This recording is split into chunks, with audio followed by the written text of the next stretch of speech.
Dreaming of swimming in twin lakes? Diving or snorkeling in one of the world's 10 best dive sites? Watch up close and personal a Pawikan swim and feed right in front of you?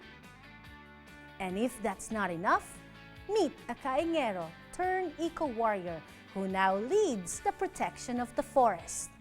I've seen it, done it, and I'm doing more, all here in my next eco road trip, Negros Oriental.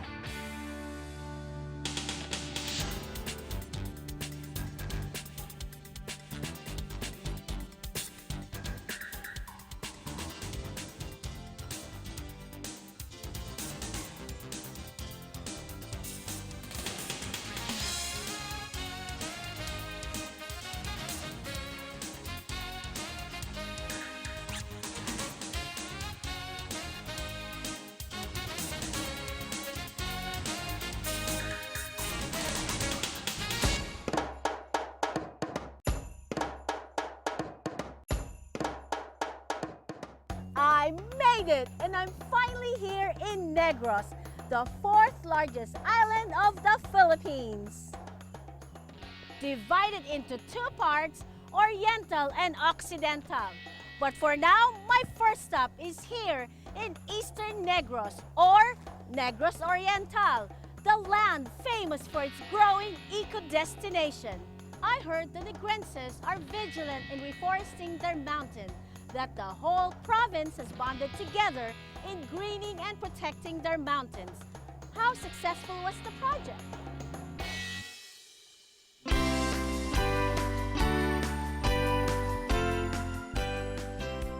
Bacong is Negros Oriental's smallest town, but here lies the province's rich cultural past and a very rich biodiversity that they spearheaded a reforestation project in their 1-hectare watershed.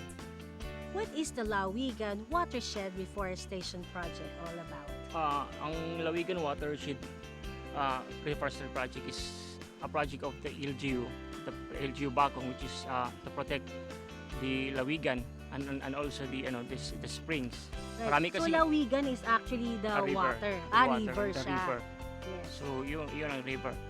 So na yung project dahil marami ditong springs kasi na pwedeng magamit ng pwedeng magamit ng tubig inumin in lower barangays. So naisipan ng Bacong, ng mayor namin na dapat i-protect yung area, pati yung mga tubod, we call it tubod or springs dito. Para para yung source ng water ninyo. How important is the biodiversity in this area? Siguro importante kasi gusto din namin mabalik yung mabalik yung local or endemic na mga species ng animals like birds. So at the same time siguro soil erosion kasi sa baba kasi ng Lawigan River, quarry area yan. Okay. So doon nagka-quarry. So dapat naman i-protect dito, tamnan agad ng kahoy para hindi na maka-encroach ito yung mga yung nagka-quarry. Reforestation is one key to protecting any watershed because it is the trees that help keep the water supply in the mountains. Without trees, a watershed will find it hard or even fail to survive.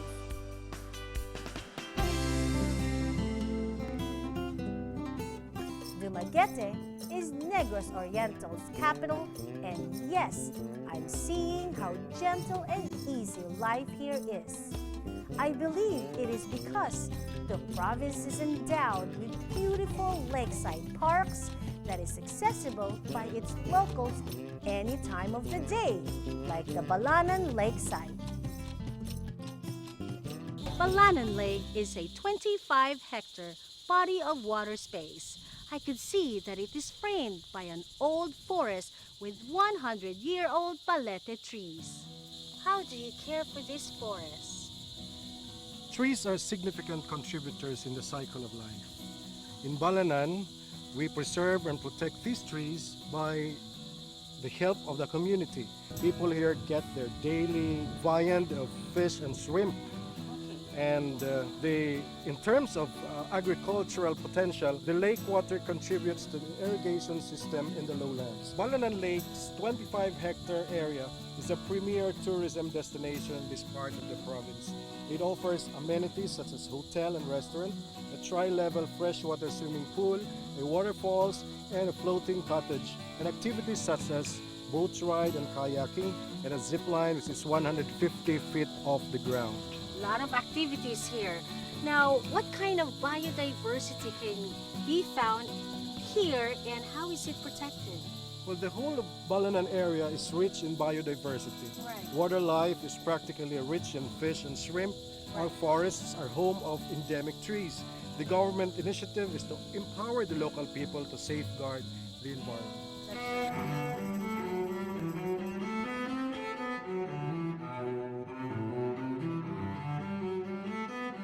Healthy lakes and their shores are vital in influencing man's quality of life. And here in Negros, they are blessed with not just one, but twin lakes. That is why everyone is joining hands in protecting them.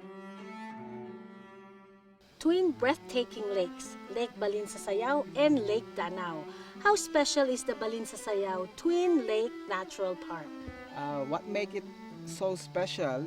Because the people relied mostly on this lake as their main source of water for drinking, Okay. and primarily for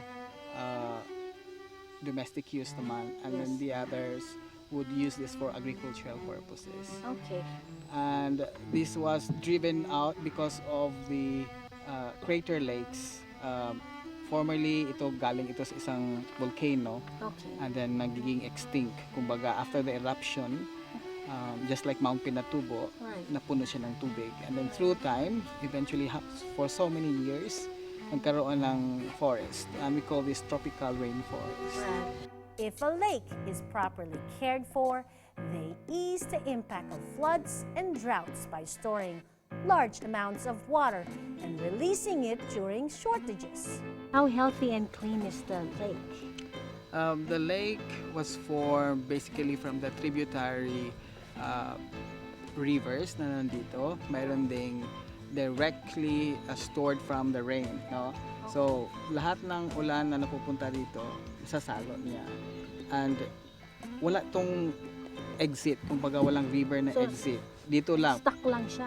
Tapos napapercolate lang siya because of the surrounding mountains at saka itong mountain na nag-protect niya from eroding. Right. Ito yung mga puno rin na nag-strain mismo ng water Right. down below. So Right. if you directly drink the water down stream from areas na kung saan nalabas yung bukal na tubig, That's right. kagaya ng Sibulan na municipality, dito sila Nagagaling dito yung source of kumukuha ng water. source of water for Okay. drinking. Okay. Lakes also work to replenish groundwater, and they provide home for the wildlife and preserve the biodiversity and habitat of the area. Around the lake, kasi itong buong protected area natin, yung Balinsasayao Twin Lakes Natural Park, totals 8,100 hectares, Okay. excluding the 30 hectares na Water. water body na nandito. We have quite a good number of species of flora and fauna, yung mga plants and animals na nandito, ranging from mammals, birds especially, and then the reptiles and the amphibians. Right. Tapos, when we talk about plants naman, we have considered this as one of the last frontier ng tropical rainforest, the true natural forest on Negros, particularly in Negros Oriental. I understand Almasiga tree, the tallest tree growing around the lake, can grow up to 60 meters tall, can still be found here. Right now, that huge tree over there, as you can Okay. see, yung may mga yellow-green na flowering top. ones. On top of that, and then right beside it, yun ang tinatawag nating almasiga. Many locals and farmers have dedicated their time and their lives in protecting the Balinsasayao Twin Lake Natural Park. Ano po yung people's organization? People's Organization po, Balinsasayao Twin Lakes Farmers Association po, Incorporated. protect ng environment, yung gubat natin, wala ba makapasok na illegal. Tsaka dito naman po sa lake, yung mga nakatira dati dito po, yun na yung ginawa nating taga-Sagwan po, Bangkiro. Kasi dati, yung mga namamangka, sila yung nagpuputol ng mga puno dyan dati. Tapos ngayon, hindi na sila po yung nagputol po. katuwang ninyo. Sa loob ng isang buwan, mga 2 beses po kami naglilinis dyan sa lake kasi yung hindi naman natin maiwasan yung mga bisita po natin nagtatapon kahit saan-saan. Opo. Ano pa po yung mga nakita nyo po na naging problema ng Twin Lakes? Ang unang-una po problema namin dito sa Twin Lakes, gaya ngayon, season ng nag-hatch kasi yung mga bird ngayon. Ay, Yung pumapasok dito ang mga nangungulikta, hindi membro ng asosasyon galing sa ibang mga barangay, kundi galing dun sa ibang mga lugar na pumapasok sila dito. Nangungulikta po ng mga sisyo ng mga ibon. Illegal naman yon kasi protected area tong lugar na to. Yung sa mga visitors naman natin, na-enjoy din kami kasi pag pumunta dito yung mga tourist, nag-iiwan ng pera dito. Tapos yung makatulong din po sa inyo. malaking tulong na rin po. Malaking tulong na rin po kasi yung part ng protection po namin dito, yung sa asosasyon po namin, diyan kami kumukuha ng sa mobilization po ng patrol team namin. Opo. Kung Mga wala, kailangan. kung wala namang bisitang pumupunta rito, wala kaming income mapapasok sa asosasyon po namin, so wala kaming magamit pang mobilization po.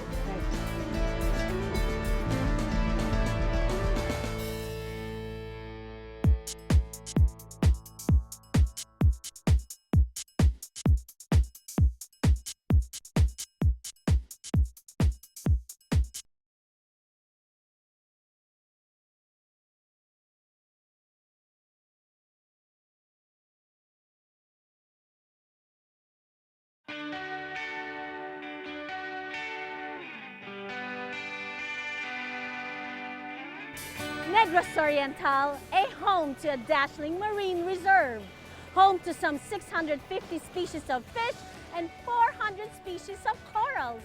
Yes, Apo Island in Negros Oriental is known for having the top community-organized marine sanctuaries, acclaimed as one of the best top 10 dive sites. How do they protect it and conserve it?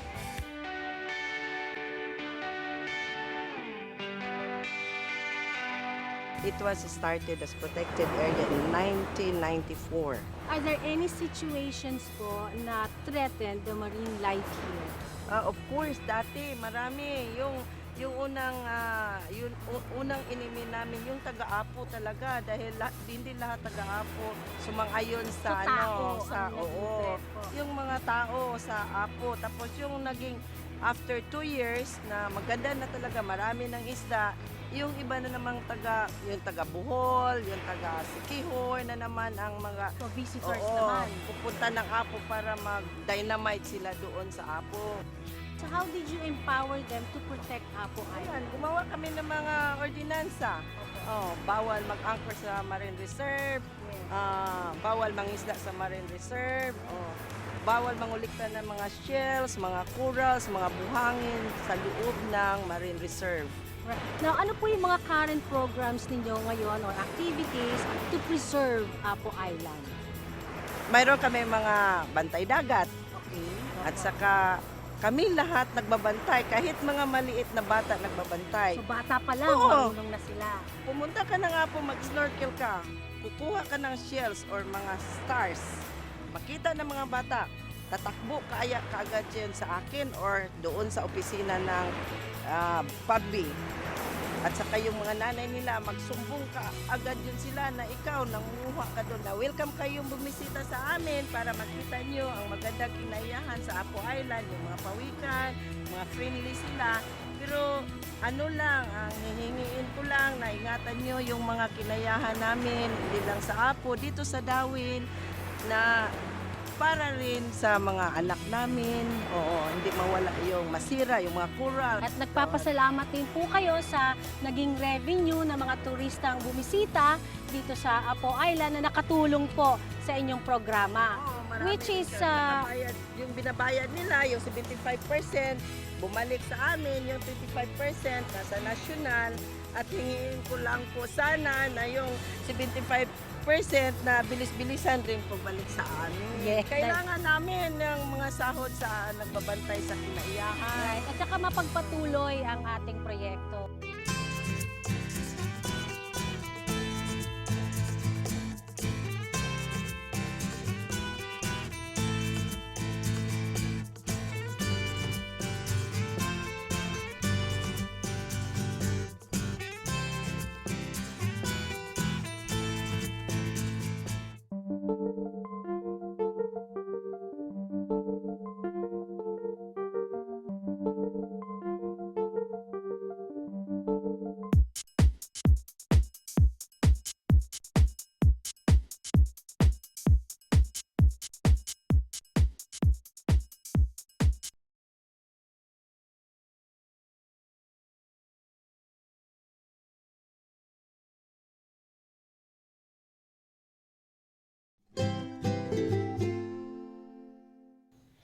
Eco-warriors are people I've met around the country who dedicate their time, resources, and even lives protecting the environment. But here in Negros Oriental, the eco-warrior I'm about to meet was once a caingero, a person who slash and burn, cut trees illegally, and even kill wildlife for money. But now he's a changed man. He's responsible for the reforestation of Liptong woodlands and is now dedicated his life campaigning to people and his peers before to stop kaingin or illegal logging now. Let's listen to his inspiring story. You were once a caingero. How old were you when you started and sino po yung nagturo sa inyo? Yung ako'y isinilang nung bahagya unti-unting paglaki ko, nakita ko na yun na ang hanap buhay ng mga magulang ko. Noong mga panahon na yon, 1950s ako sinilang. So pag mga patungong 1960s, hindi ko naman, wala namang nagbabawal sa pagpuputol ng kahoy kasi ang mga tao dito walang radyo, walang ganyan. Siguro mayroong batas pero hindi namin alam. At that time, hindi niyo Oo, po hindi nalalaman namin na nalalaman. hindi pala po, bawal pala po yun. Oo. Or, Ang kaingiro ay nililinis ang mga puno sa gubat. O puputulin, pagkatapos na putol, sunugin. So yun, yung panahon na yun, magputol ka kailangan summer. Kasi pag hindi summer, hindi nasusunog. So summer, pagkatapos masunog, papalitan na taniman ng pagkain. Nung may mga bisita magsabi sa akin, bawal ito kasi mga late 70s na, bawal ito, hindi na pwede yung kaingin. hindi niyo naman Hindi pwede kasi saan ako kukuha ng pagkain? So mahirap mo paintindihin ng isang tao kung hindi papasok, hindi naintindihan. Yes. So yung pag-intindi ay kakailangan ng siguro mga ilang seminar, ilang taon ang bibilangin. Opo. Para Yeah, maintindihan niyo para maintindihan. bakit At saka nakikita yung nakikita talaga ang makapagpalit ng isip mo. Sino pong nagturo sa inyo? Isa diyan ang mga professor na darating sa Siliman. Ay, At saka yung hanap buhay ko naman napapalitan. okay. Dumating na yung panahon na nagpapalit ng gobyerno. Kasi dati President Marcos, din dumating si President Cory. Yes. At saka yung dumating na yung panahon na nagpapalit, maraming bibisita, kailangan ng mga guide. So medyo napabiyaan ko rin yung kaingin ko. Opo. At saka doon na nagpunta sa conservation, yung mga trabaho. Nakikita nyo ngayon. Nakikita ko. So yung hanap buhay ko naman, yung kailangan ko para sa pamilya ko, mayroon namang kapalit na ibang income na naman. 1972, when the reforestation started, yun mga mahogany, gimilina, mga ganyan. Yung nakikita ko, tumutubo naman kung kahoy, yung mga hayopan wala. So, yung pag pumunta ko doon sa natitirang gubat, may mga hayop. Pero pag pumunta ka sa mga reforestation na mga mahogany, gimilina, walang, kukunti lang, mayroon, kunti. So, naisipan ko rin na siguro kailangan yung nangawalang puno, kailangan na nating ibalik. Palitan na. Palitan. Sa mga 1990s, I met this yung Vice Mayor noon sa Cebu, si Joyang, saka yung may-ari ng Habagat. Nakakilala ko yun. Sila naman ang mas na-soften ang yung Pag-iisip ko at saka yung pagkaingin. na-soften na talaga at saka papalit nag-transfer na talaga ako from kaingiro or destroyer to Yes. conservationist na. I see. So ano po yung inyong kampanya right now? So yung climate change talaga naman pag hindi natin naagapan yung epekto, paano naman yung mga tao na yung mga kaliwatan mo, yung katulad ng mga anak ko at saka apo. Kung wala akong gagawin. So hindi naman pwede na yung apo ko ang magtatanim para sa kanya. So ako na, yung lulo na ang magtanim para sa kanyang mga For apo. the Ang nilalapitan namin yung may mga may-ari ng lupa at saka yung ini-introduce talaga namin yung talagang iniingganyo na magtanim ng lumad na puno. Kasi dito, katulad sa Litungudlan ko, yung tinanim ko, ito 8 years old, dumating na yung mga ibon, ganyan. Wala namang nagdadala dito, hindi naman hinuli. Hindi nyo naman in-invite din Oo, sila. Dumating na O lang. dumating na lang kasi may pagkain sila. So hindi totoo na mahirap patubuin yung mga kahoy natin sa bundok na sariling atin dito sa atin. Kasi dito sila tumutubo. Bakit naman hindi tumutubo?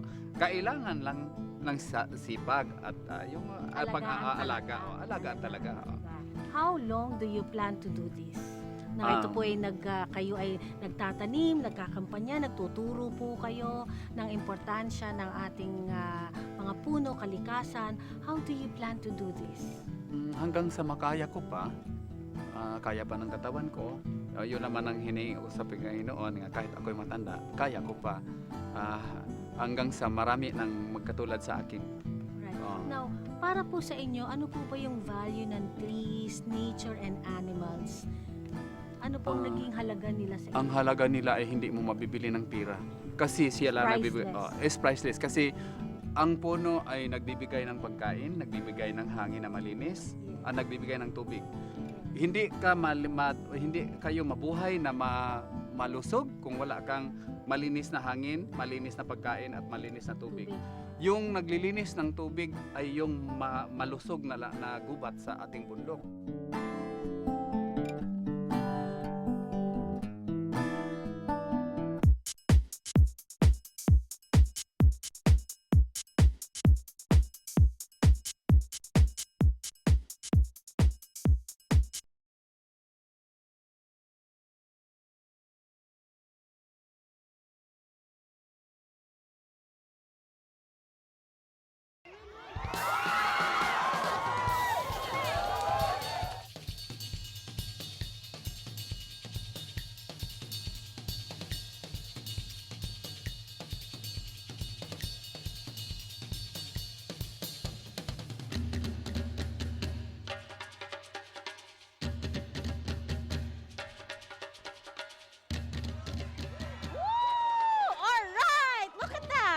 I give it a 10.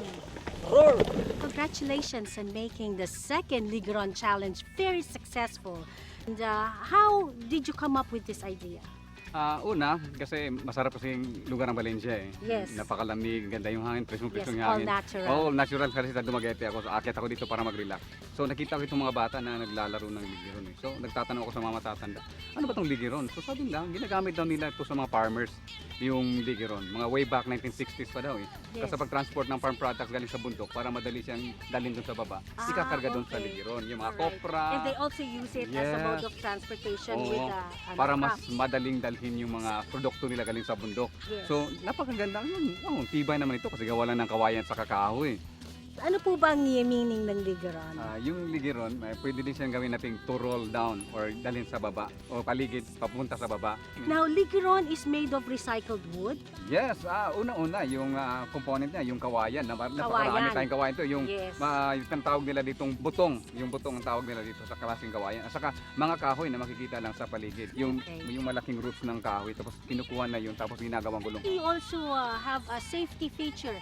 Yung ano mo, yung safety hat or safety cap na tinatawag Yes. natin. Kasi, una, nung nagpaparis ako, maraming nagko-comment eh. Sabi na, bakit ng safety Safety gear? gear. O yung mga Yes, riders. that's Sabi right. ko, bago ko nagpaparis, Helmet. nagko-consulta muna ako sa community. That's Like, right. 80 years old, buhay pa siya ngayon, sumasakay Oo. ng ligiron. Walang helmet yung dati. That's So, right. napaisip ko, bakit pa natin bigyan problema yung riders na bibili ng helmet? Na mahal pa naman All yan. natural. All natural. Ito, Kaya buko. napaisip ko dito, maraming niyog din sa probinsya namin, That's right. lalo sa Valencia, nakita ko itong buko ng niyog. Yes. Tinatanggal ko lang yung shell doon. matigas din siya Tinatanggal dun ko sa lang yung loob. shell doon sa loob. Nilagyan ko lang ng cloth. So, bagay-bagay naman sa ulo ko yung pagkasukat. So, meron akong helmet na gawa ng So it's ng, also baon ng for safety and it's all Kung natural. safety lang naman ang pag-uusapan, kung mauntog yung ulo mo, hindi naman siguro yan maano. Kasi meron ka ng helmet, no? I understand you're also into designing musical instruments out of indigenous materials. Can you show me? Can you tell me about it? Oh, kasi maganda kasi pag narinig mo yung natural na tunog Sounds, ng yes. environment, yung nature. Eh. So napaisip ko, yung mga bagay na tinatapon-tapon ng mga tao nila na pakinabangan, binuhay ko siya. Katulad yan, na this is made of what? Ito lang sa linoleum, yung sa mga floor mat Ay, mga na scrap ginagawa na, sa okay. I-guess mo kung anong tunog niya. Okay? Thunder. Oh, thunder. Ano siya? Kulog. Kulog. Nagka-thunder na. Magka-thunder o ulan na yan, di ba? Oh, di ba? Ang sarap pakinggan, di ba? Continue yung nature, no? Oh, after ng ulan, bababa din yung tubig sa ilog. So, ito. Ito, mga sungay-sungay lang ng mga kambing yan. Tinatapon lang yan eh. Pag nagkatay ng kambing, hindi ako naglalaway sa meat doon sa sungay. Okay, Kasi mga tapon-tapon lang yan. Hindi mo naman pwedeng kunin yung sungay, buhay pa yung kambing. That's right. Hintayin mo Okay. nang mamamatay. Oh. Frog. Wow, frog. Sungay pa rin ang kambing. Okay. Yun yung papa na palaka. Para kumpleto may pamilya yan eh. Yun yung asawa niya, yung babaeng palaka. Babae. Para Akala kumpleto ko may anak. Oh, ito yung anak. May mga buto-buto, ginagawa kong shaker.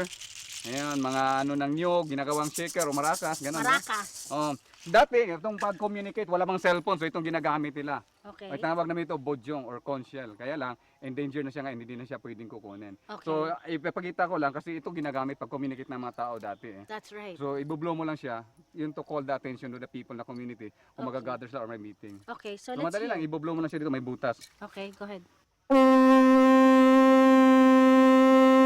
So, pag narinig ang nila yan, galing. oh, may meeting na tayo. Pupunta Ito, na sila nagtatawag, doon. Oh, nagtatawag. oh.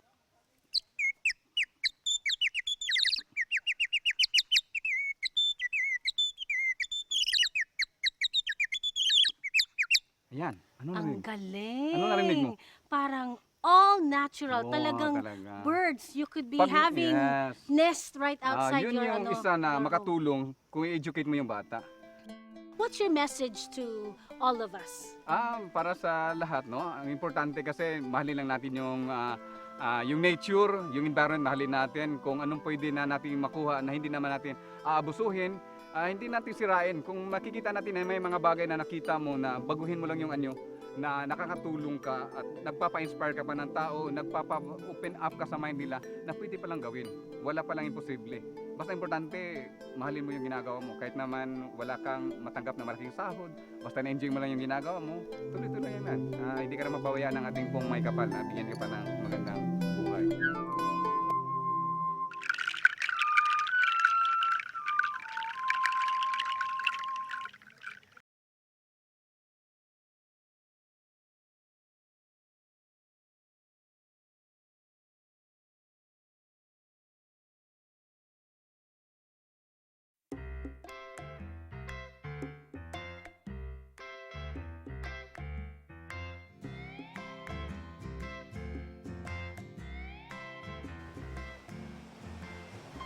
Just like the change of heart of Tata Ite Venjola to protect and not destroy any more nature, we humans, as God's highest creation, has the biggest responsibility in taking care of all His works. Through continuous education, vigilance, and an open mind and heart, you can teach and inspire everyone to take care of every living thing in the environment. I'm Ruby. Let's use our time, talent, and voice, always campaigning in the protection of the environment. Let our voice be the voice of those who cannot speak. And let our voice be the voice of Mother Nature.